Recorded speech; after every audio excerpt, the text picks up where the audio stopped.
Hello and welcome to Puzzle Masters product review. Today we will be taking a closer look at Jigsaw Puzzle 16. This puzzle was designed by Yu Asaka, a puzzle designer who created a bunch of amazing puzzles such as Jigsaw 19, Jigsaw 29, Wave 5 and others. The name of his new puzzle is Jigsaw Puzzle 16.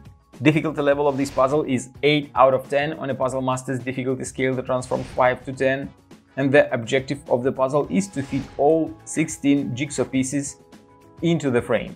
And if you take a close look at the pieces, you will find that there are exactly 16 of them here, and they look like regular jigsaw pieces. For example, there is a corner piece, there is another corner piece, there are exactly 4 corner pieces, like you can expect from a regular jigsaw puzzle.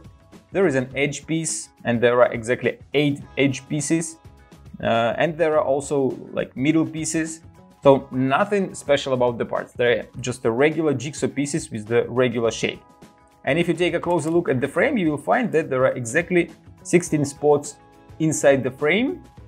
And it seems quite easy to put all parts inside of these spots. For example, this one goes quite easily inside. Then we have this piece, probably I can't fit it here. So I have to find another way how to put it in the other spot. So you have to find a place for each and every piece, and it will be not so easy. Maybe there will be an option where you will be able to fit like 10 pieces, maybe even more pieces, and then you will not find a spot for the rest of the parts. So you will have to do a lot of tries in order to fit all parts into the correct spot. Also, this puzzle has a second challenge, since all these 16 jigsaw pieces can be assembled outside the frame into small 4x4 jigsaw puzzle, but it will be not so easy as well.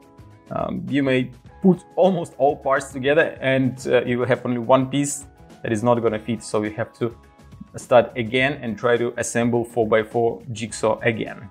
So it's a great puzzle, another amazing design from Yu Asaka. If you like how this puzzle looks and you want to try to solve it by yourself, you can buy it at puzzlemaster.ca. See you next time.